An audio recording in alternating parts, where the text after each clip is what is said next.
큰 소리로 불러 이르되 여자 중에 내가 복이 있으며 내 태중의 아이도 복이 있도다. 아민. 가브리엘 천사의 말을 들은 마리아는 머뭇거리지 않았습니다. 성경은 그녀가 일어나 빨리 산골로 갔다고 기록합니다. 모든 상황이 정리된 것도 아니었고 앞으로 어떤 일이 펼쳐질지 분명하지도 않았습니다. 그럼에도 불구하고 마리아는 지체하지 않고 길을 떠나 사가랴의 집으로 가서 엘리사벳을 문안합니다. 그리고 그때 놀라운 일이 일어납니다. 엘리사벳의 태중에 있던 아이가 뛰놀고 엘리사벳은 성령의 충만함을 입어 큰 소리로 여인 중에 내가 복이 있으며 내 태중의 아이도 복이 있다고 외칩니다. 그리고 이어서 주께서 하신 말씀이 반드시 이루어지리라고 믿은 그 여자에게 복이 있다고 고백합니다. 이 고백은 믿음의 본질을 분명하게 드러냅니다. 복은 어떤 상황이 좋아서 주어지는 결과가 아니라 하나님의 말씀을 신뢰하는 데서 시작됩니다. 마리아의 삶에는 아직 아무것도 이루어진 것이 없었습니다.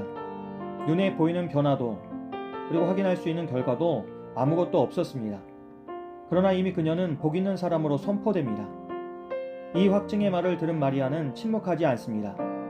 그녀는 내 영혼이 주를 찬양하며 내 마음이 하나님 내 구주를 기뻐한다고 합니다. 그런데 마리아는 이 찬양 속에서 자신을 비천한 여종이라고 고백합니다. 하나님 앞에서 자신을 정확하게 바라볼 때 오히려 하나님의 은혜가 얼마나 크고 놀라운지를 더욱 깊이 깨닫게 됩니다. 그리고 마리아의 찬양은 점점 확장됩니다. 처음에는 개인적인 감사로 시작되지만 점차 하나님의 역사 전체를 바라보는 선언으로 넓어집니다.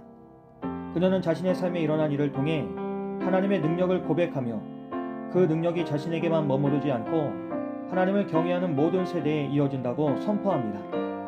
그리고 더 나아가 하나님 나라의 질서를 선명하게 드러냅니다. 하나님은 교만한 자를 흩으시고 권세 있는 자를 낮추시며 비천한 자를 높이시는 분이십니다. 또한 줄인 자를 배부르게 하시고 스스로 부여하다고 여기는 자를 빈손으로 돌려보내시는 분이십니다. 이 고백은 세상의 질서와 전혀 다른 하나님 나라의 질서를 보여줍니다.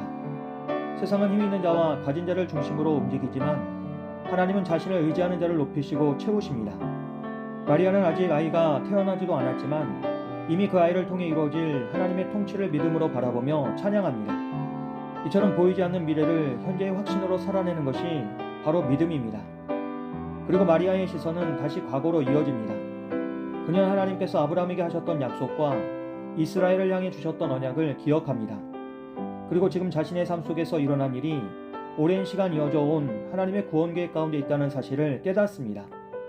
이처럼 개인의 삶이 하나님의 큰 역사 속에 놓여 있음을 발견할 때에 우리의 믿음은 더욱 견고해집니다. 그렇게 마리아는 약 석 달 동안 엘리사벳과 함께 머물렀습니다. 그리고 이 석 달의 시간은 단순히 함께 지낸 시간이 아니라 하나님의 말씀을 마음에 새기고 믿음을 더욱 굳게 하는 시간이었습니다. 함께 머물며 나눈 대화와 함께 드린 기도 그리고 서로의 고백은 마리아의 믿음을 더욱 깊게 만들었을 것입니다. 그렇게 믿음은 홀로 서 있을 때보다 함께 할 때 더 단단해집니다. 오늘 마리아의 모습을 통해 우리는 우리 자신의 모습을 돌아보게 됩니다. 하나님이 말씀하실 때 우리는 처음부터 확신에 차 있기보다 오히려 고민하고 흔들릴 때가 많습니다. 이게 정말 하나님의 뜻인지 내가 잘못 이해한 것은 아니지 하는 여러 질문들이 우리 마음에 일어납니다. 특히 말씀이 우리의 현실과 충돌할 때는 그 갈등이 더 깊어집니다. 그러나 하나님은 우리를 혼자 두지 않으십니다. 우리의 삶 속에 사람을 보내셔서 그들의 말과 삶을 통해 우리의 마음을 붙들어 주십니다. 예상하지 못한 순간에 들려오는 한마디, 그리고 함께 기도하는 자리, 누군가의 진실한 신앙 고백이 때로 우리에게 확신이 될 때가 있습니다. 그것이 바로 하나님께서 우리에게 허락하시는 엘리사벳과의 만남입니다. 그러므로 우리는 믿음의 결단 앞에서 스스로를 고립시키지 말아야 합니다. 혼자 고민하고 스스로 결론을 내리려 할 때 우리의 마음은 쉽게 흔들립니다. 그러나 하나님 우리의 믿음이 공동체 안에서 자라가기를 원하십니다. 함께 나누고 함께 기도하며 서로의 삶 속에서 일하시는 하나님을 확인하도록 우리를 부르십니다. 그렇게 하나님은 지금도 우리의 삶 속에 엘리사벳을 예비해 두고 계십니다. 그리고 동시에 우리를 누군가에게 엘리사벳으로 사용하시기를 원하십니다. 누군가의 믿음을 세워주고 하나님이 살아 일하고 계심을 확증해주는 통로로 우리를 부르십니다. 그러므로 우리는 서로에게 믿음이 확증이 되는 존재로 살아가야 합니다.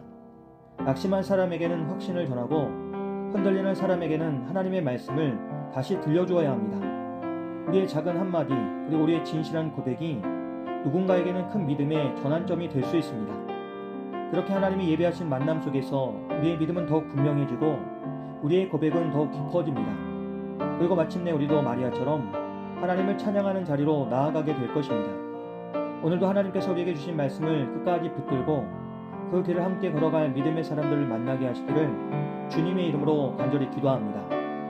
좋으신 하나님, 우리가 말씀을 믿음으로 굳게 붙들게 하시고 우리의 믿음이 흔들릴 때마다 믿음의 사람들을 통해 우리가 확신할 수 있도록 도와주시옵소서. 그리고 우리 또한 누군가의 믿음을 세워주는 통로로 사용하여 주시옵소서.